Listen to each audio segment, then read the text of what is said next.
You're listening to Uncle Josh's True Scary Stories.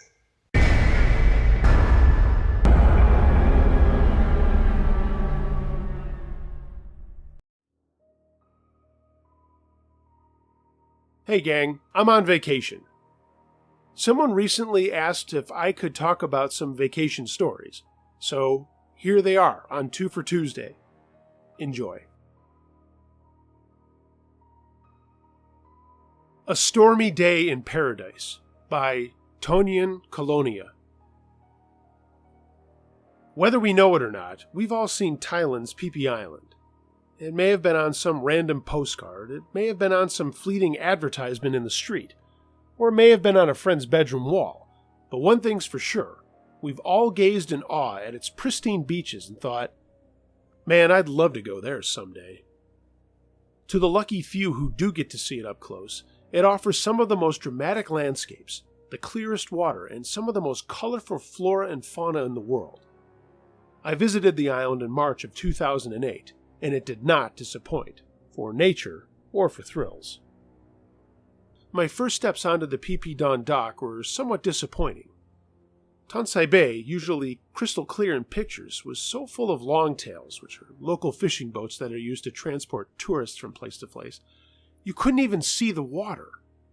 Traffic in and out of the bay was so heavy that a thin, oily film floated on the surface, and the smell of petrol filled the air. The tsunami had certainly not hurt tourism. The main beach, which had been heavily populated with palm trees before the disaster, was now completely flat with no vegetation, and developers were taking advantage of the change, busily erecting waterfront shacks on stretches of beach that were once reserved for palm groves. The town was abuzz with the clinging and clanging of building construction, much work remaining to be done before reconstruction was complete. I was thankful that I had reserved a bungalow on the far side of the island, away from all the tourists and the noise. I hailed a longtail and got transported to the other side of the island, where my bungalow awaited. Upon arrival, I was immediately relieved. The resort was located in a valley surrounded by high-rising limestone cliffs, bordered by nothing but thick jungle. The bungalow was a bamboo shack with running water for a shower and a small light dangling from the ceiling. It would do. And this was the Phi Phi I had been waiting for, displaying the lush, jagged topography of southern Thailand, where the silence was disturbed only by the chirping of the birds and the whispering of the wind. I had heard stories about Phi Phi Lay, Monkey Beach, Maya Bay, the Viking Cave. All of these treasures awaited me only a short distance from the shores of Tonsai Bay. As soon as I made it through the jungle, I ran straight over to the nearest kayak rental and had a talk with the owner. I arranged to rent the kayak for the afternoon, and he sent me on my way. As I headed offshore, I was totally psyched. So psyched, in fact, that I forgot to check the sky. As I paddled along the peninsula that jutted out of Phi Phi Don towards the south, I carelessly admired the wild coastal line and the little hidden coves that revealed themselves every now and again. I had no reservations about my little escapade, remembering the reassuring words of a Swedish tourist I had met near Phuket, who told me that he had paddled across the channel in about 20 minutes. But then I looked up and saw dark clouds rolling in. It was now mid-March, approaching the beginning of the rainy season, and it was not uncommon to see violent storms rip across the sky in a matter of minutes, winds howling and torrents of rain cascading down from above. I didn't want to believe it, though. I had already paid for the kayak, and I wasn't going to miss out on the natural wonders awaiting me. So I forged ahead, hoping the storm would pass as quickly as I had seen happen so many times since the beginning of my trip. But it didn't. As I approached the end of the peninsula and saw the open water of the channel stretching out before me, a sinking feeling crept into my stomach, and I began to have second thoughts. The waves were growing, the winds were beginning to pick up, and I was paddling against the tide. Turning back was starting to sound like a good idea, but I simply couldn't let myself. It'll pass, I thought. Just as I approached the end of the jutting cliff and was mentally preparing myself to begin the crossing, a gigantic ferry crossed my path, leaving a 10-foot wake behind it. I braced myself, being cornered between the ferry and the rocks, and as the kayak floated over the crest of the wave, I felt my stomach leap into my throat like I was on a roller coaster. The wave passed, and I sat stunned, clutching my paddle in my trembling hands. When I had finally mustered up the courage to continue paddling, I began inching my way towards the 2-mile stretch of open water. But a second ferry surged into view, cutting me off once again. Another wake roared by, leaving me even more frightened. While most people would probably have seen these as signs that this was a trip for another day, I shrugged off my fears and just kept paddling. Now I entered the open channel, and the storm showed no signs of letting up. In fact, just as I began praying for it to pass over me quickly, it started raining, and the wind picked up even more. This was really not my day. Thick dark clouds loomed overhead, looking very foreboding. In retrospect, I don't know why I persisted, a sign from blind hope that somehow the sun would rip through this veil of clouds and bring me a beautiful, calm day in paradise. The waves were much bigger out in the channel. The wind had churned up quite a swell, and I was paddling cross-current. Each stroke was becoming more and more exhausting, and before long the current had become so strong that I was paddling on one side only. Waves battered my kayak, and every now and then a 6 or 7 foot wave would threaten to flip me, and I'd have to make a desperate sweep stroke to turn the nose of the boat into it. It was seconds before the current would push me back into the opposite direction, forcing me to wrestle with it just to go straight. I knew this was bad, not only because it made paddling twice as tiring, but because I knew that if I didn't paddle strong enough, I might find myself drifting out into the Andaman Sea, completely helpless. I had now been paddling as hard as I could for the past 20 minutes, and I was only about halfway across the channel. For the first time all day, a deep fear gripped me, and I started praying for God to get me out of this mess. Everywhere I looked, the sea raged on mercilessly, leaving me no choice but to keep going.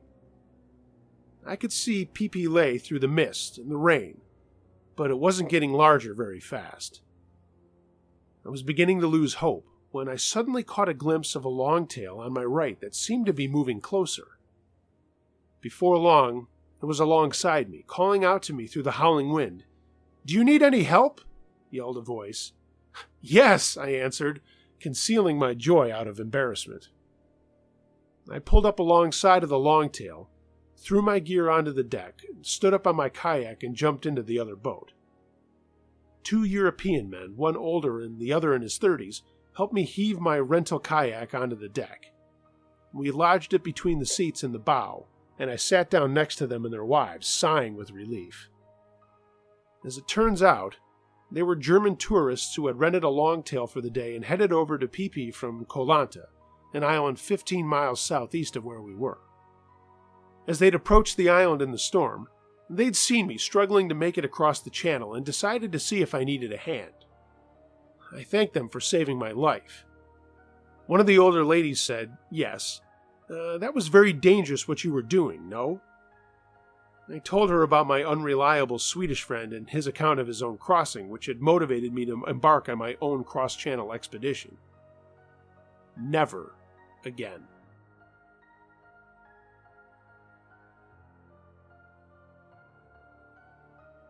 How to Not Get Mugged in El Salvador by Richard Layton. It's midday in El Salvador's sweltering capital, San Salvador. I'm sitting on the back seat of a stationary, rickety inner-city bus. I'm saturated in my own sweat, and I'm praying for the traffic to get moving. Why am I praying? Because I've just heard these words.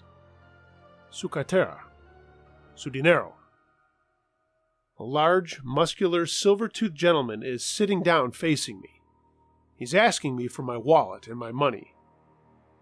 I am the only other passenger on the bus, and the only other person on board is the driver, who is at the other end of the bus, jabbering on his phone and intermittently blowing the horn. Now, I consider myself a savvy traveler. How did I get into this situation? I've been traveling by bus to Santa Ana, which meant getting a bus to San Salvador, changing bus terminals, and continuing on to my final destination. No problem. I did my usual thing of asking the people who herd passengers from bus to bus how I could get to the other bus station. An intercity bus or a taxi were the two options. Taxi for $4 US or bus for 20 cents.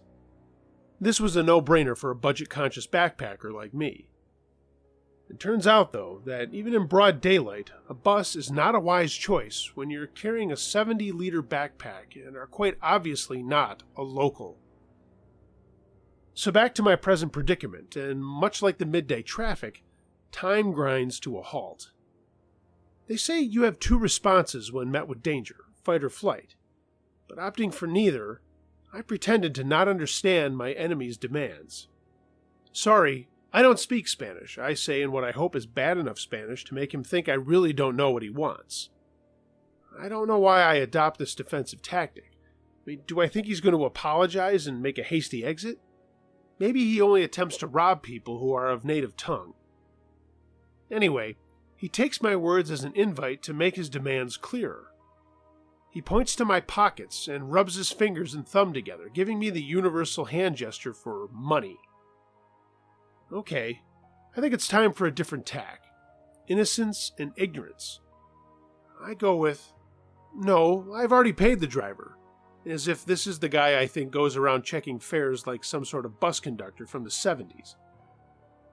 This guy glares at me, clearly incensed by a lack of cooperation, and he tries again. No, it's for me. Your money. Your wallet. At this point, I feel I have no choice with my next move in this game of chess, this tactical battle of wills. So I pretend to have finally understood him by furrowing my brow, and looking irritated and simply say, "Oh, no." That's it. Just no. Now that I understand the situation, I do not accept it.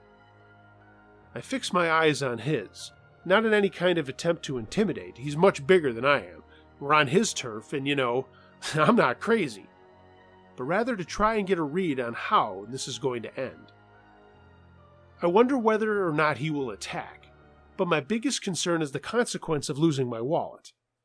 I have no phone, and as a solo backpacker, without any money, I quite literally would not have known what to do. Something's happening.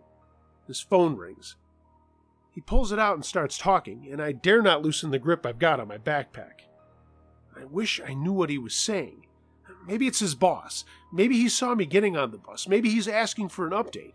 Maybe he's going to get backup from the other members of the gang he must surely belong to. I sit there resolute, unwavering in my quest to keep my belongings, with my arms ringed with the straps of my bag. The longer the standoff continues, the more I think the tide is turning in my favor. At this point, it's all about survival. If he was going to pull a weapon on me, would he have not done it by now? As his phone conversation continues, I don't want to appear weak, worried, or threatened, so I look out the window at the traffic, implying that all these stationary vehicles are equally as irritating as being asked to hand over my wallet. I want to look like I've dismissed this ludicrous suggestion, like I'm not giving him a second thought, and I hope my increasingly profuse perspiring isn't too revealing. Why isn't this damn bus moving yet? His phone call ends. Here we go. What's going to happen next? Does he have a plan? He continues to sit on the seat in front of me and stare while saying nothing. The anticipation as a result of the silence is indescribable. He's hoping I'll give in. I start to think he doesn't have a next move. He's just an opportunist, and his only weapons are fear and intimidation. The bus finally starts to move, but my would-be mugger does not. My God, either do something or give up, man.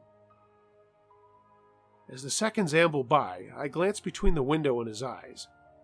Stony-faced, I keep my facade going. You're not taking anything, I thought. His phone goes off again, and he begins to talk. As we round a corner and come to a stop, he shoots me a grin that says, "I wasn't expecting that, well done," before he jumps off the bus and leaves me incredibly jittery. I couldn't quite believe it. When we get to the bus station, I step down onto the dusty road and head down, make my way into the terminal. I meekly ask someone which bus to take to Santa Ana, get on it, and then spend the journey wondering how I'm going to shake off this unwanted episode. In short, if you're where I was in El Salvador, if you really want to save $3.80, there are less stressful ways of doing it.